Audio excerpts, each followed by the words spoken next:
Enzo, le FC7 s'impose 4-0. Et écoute, tu étais attendu, tu n'as pas déçu, tu réalises un doublé et tu as pris une grande part dans ce beau et large succès, c'est toi. Ben, écoutez, c'est une victoire qui fait plaisir. On a été bon défensivement comme offensivement. On a fait mal et aujourd'hui on a été récompensé. C'est vrai que c'est mon premier match, je suis content de mettre ce doublé. Mais voilà, je suis arrivé samedi, on a fait quelques séances et moi je savais que cette équipe elle avait les qualités parce que j'ai fait la préparation avec eux pour performer. Voilà, donc c'est pour ça que je suis revenu ici. Aujourd'hui on gagne 4-0, maintenant il ne faut surtout pas s'enflammer parce que voilà, le football, il faut performer. Pour ça il faut travailler dur à chaque entraînement. Donc, mais voilà, ce soir on va savourer car c'est une victoire qui fait plaisir. Alors comme j'ai dit, tu étais attendu comme l'homme providentiel, le buteur qui entre guillemets manqué au club. Est-ce que toi, tu n'as pas ressenti une pression particulière et une petite appréhension avant cette première rencontre officielle en tant que vert et blanc? Non, pression, non. Je suis conscient de mes qualités. Maintenant, sur le terrain, j'essaye de faire le maximum. Et puis voilà, non, il n'y a pas de pression. C'est que du positif. Voilà, c'est du football. Il ne faut pas se mettre de pression. Je pense que ça sert à rien. En tout cas, tu as senti fou de joie, notamment sur le premier but, où tu t'es agrippé au grillage, comme en Argentine. Là, ça c'est des belles célébrations, c'est avec le cœur, ça fait plaisir, surtout qu'il y avait mon frère en tribune. Donc ouais, il est venu de Rodez ce soir, et voilà, petite dédicace. Ouais, j'imagine que ces débuts sont prometteurs, donc ça va amener aussi de la confiance pour le groupe. Mais comme tu l'as dit, il ne faut pas s'enflammer parce que n'oublions pas que le FC7 ce soir est quand même encore relégable. Voilà, c'est clair, ça serait très grave de s'enflammer après avoir gagné un match. Il reste plein de matchs. Maintenant, comme je vous ai dit, c'est beaucoup de travail. En tout cas, voilà, les qualités, moi je l'avais vu à la préparation qu'il y avait les qualités. C'était que des matchs amicaux, mais ça veut rien, pour autant, ça veut dire des choses parce que les qualités, elles étaient là. Et c'est vrai que j'ai regardé les matchs quand j'étais pas là, parce que j'étais ailleurs sur le début de saison. Et à chaque fois que je regardais les matchs, il y avait la qualité. Ça souriait pas, mais voilà, pour autant, il faut rien lâcher. Parce que quand on lâche pas, souvent on est récompensé. Et un mot pour terminer, sans rentrer trop dans les détails. Comment tu expliques que le projet hier de Mourad Boudjelal, avec tant de bons joueurs, notamment les Banajaba, les Diarra, les Molo, tout ça, ça prenne pas pour le moment? Non, il y a plein de bons joueurs. Pour l'instant, ça prend pas. Après, je vais suivre tous leurs matchs et j'espère que ça va le faire. Là-bas aussi, il y a des bons joueurs. Il faut un peu de temps, c'est un nouveau projet. Il y a beaucoup de nouveaux joueurs. Il faut que ça prenne. Voilà, il y a un peu de temps, mais je suis persuadé que ça va le faire aussi. Allez, je te remercie et j'espère encore plein de buts. Merci. Merci beaucoup. Merci à vous. Allez, donc Franck Grandel, entraîneur des gardiens de Boulogne. Donc Franck, déjà merci de vous arrêter malgré cette défaite. Qu'est-ce qui a manqué selon vous à votre équipe ce soir? Je pense qu'il a manqué plein de choses. Je pense que dans la finition, dans la détermination, c'est le dans les duels, on n'était pas.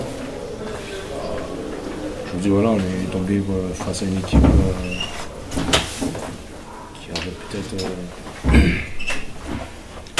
plus envie, qui avait plus de détermination, qui était vraiment, qui avait préparé ce match, vraiment, qui a mis tous les ingrédients qu'il fallait.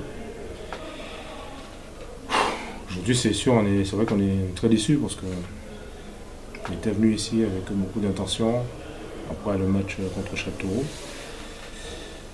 C'est une grosse déception. Sachant qu'on a la trêve parce qu'on ne s'est pas qualifié encore en Coupe de France. Du coup, ça va faire un trou où il va falloir bien se préparer le prochain match contre Bourg-en-Bresse. Un match qui va pas être facile. Ça va être long aussi. Maintenant, il faut redresser la tête et puis essayer de voir les choses. Je ne suis pas dit du bon côté, mais on va corriger les erreurs, ce qui a été, ce qui n'a pas été, surtout ce qui n'a pas été. Et essayer de vraiment trouver les solutions. On vous sent très, très touché mentalement. Ouais, c'est vrai qu'on est. Je suis à l'image du groupe, on est très déçus. Un long voyage, on espérait vraiment faire un résultat après pour un bon match, je le répète encore une fois, contre Châteauroux. Et maintenant, il va falloir chercher beaucoup d'énergie pour préparer le prochain match à domicile.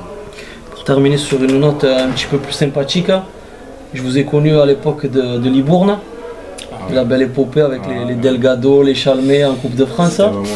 Et vous avez une carrière assez atypique, puisque vous avez quand même pas mal bourlingué. Vous avez joué à Xanthi en Grèce, à Utrecht aux Pays-Bas, à Troyes également. À Troyes, chez Dijon. Le meilleur souvenir de votre carrière? Il y en a beaucoup, vous savez. Vous retrouvez le sourire, je vois. Ouais, c'est vrai que j'essaie de passer ce message-là aux joueurs maintenant, parce que je suis passé de l'autre côté. C'est pas en passant par les centres de formation, c'est y croire, travailler. Et moi, c'est ce que j'essaie de passer comme message tous les jours aux joueurs. Il faut y croire, mais il faut bosser, il faut mettre des ingrédients. Parce qu'avant d'arriver là, je suis parti quand même de très loin. La Guadeloupe, je suis pas connu centre de formation, je suis allé à Mulhouse, Besançon, ensuite les Bounes Saint-Seurin, où ça a pris un peu. J'ai pris mon envol avec Jean-Marc Furlan. Avec Jean-Marc Furlan, qui est quelqu'un vraiment très important dans ma vie, qui a été important dans ma carrière et qui est encore important pour moi. C'est quelqu'un que j'apprécie beaucoup. Il m'a beaucoup appris. Et j'essaie de passer ce message-là, mais c'est pas évident. C'est pas évident, mais je veux continuer quand même à passer le message pour que les mecs puissent prendre conscience que voilà, en passant par des moments difficiles, on peut y arriver quand même. Très bien. Voilà. On va rester sur cette note positive à la fin. Ça me fait plaisir. C'est vrai que c'est des bons moments, j'ai vécu des aventures. Je pense que avant de vivre ces moments-là, comme tu as dit, j'ai beaucoup bourlingué à gauche et à droite. Et ça m'a servi. Ça m'a servi. Et j'espère que voilà, ces moments difficiles qu'on est en train de vivre ici en ce moment vont nous servir pour les prochaines échéances. Merci encore et bon retour malgré tout. Merci. Merci beaucoup en tout cas. Merci, bonne soirée. Merci. Allez, si je te dis, Amin Zbahi, que ce soir, c'était peut-être ton soir et ta révélation, enfin, sous le maillot vert et blanc, qu'est-ce que tu me réponds? Une révélation, ouais, peut-être ici. Je fais un bon match, je suis content et là, après, le plus important, c'est la victoire. Tu t'es senti quand même plutôt à l'aise et très en forme ce soir? Ouais, je me suis senti à l'aise, surtout sur la première mi-temps. Après, en deuxième mi-temps, un peu plus compliqué. Du haut rythme, vu que j'ai pas beaucoup enchaîné. Mais sinon, on retourne dans le gros match du groupe. Ça fait pas mal de gris-gris, un joueur technique qui fait plaisir à voir. Tu es le genre de joueur qui peut enflammer un public. Oui. Tu en as conscience de tout ça? Oui, ça fait plaisir. Je me souviens de. Tu étais à Alès l'année dernière, avec un beau petit parcours en Coupe de France l'année d'avant, je crois. Ou c'était l'année dernière? C'était l'année dernière. Et un début de saison avec les matchs amicaux, notamment un sacré but contre Colomiers. Tu avais marqué ou tu avais fait... Ouais, tu avais marqué. Et donc là, petit à petit, enfin, tu arrives à... Même s'il y a beaucoup de concurrence aussi en attaque, hein, comment tu sens cette première partie de saison que tu as effectuée au FC 7? Est-ce que tu penses que tu aurais pu mieux faire, hein, ou qu'au contraire, que tu progresses au fur et à mesure, lentement, tranquillement? Ouais, je pense que je découvre un peu le niveau. Avec c'est pas le même niveau que la Nationale 3.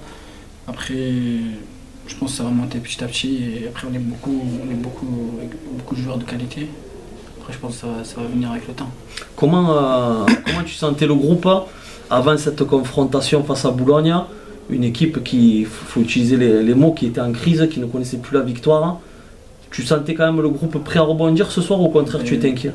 Nous aussi un peu on était en crise quand même, il n'y avait pas que Boulogne. Du coup c'était eux ou nous ce soir pour essayer de se relancer. Et je pense qu'on avait plus envie et en plus on était à la maison devant le public donc on se devait de gagner et prendre les 3 points. Écoute, victoire, concurrent direct en plus, donc, victoire salutaire, et on espère que le FC 7 va confirmer à domicile et à l'extérieur, surtout à l'extérieur parce qu'on a beaucoup de difficultés cette saison, et sortir enfin la tête de cette zone rouge. On espère avec un déplacement dans 10 jours. Là. Merci à toi en tout cas, c'est gentil de ta part. Merci beaucoup.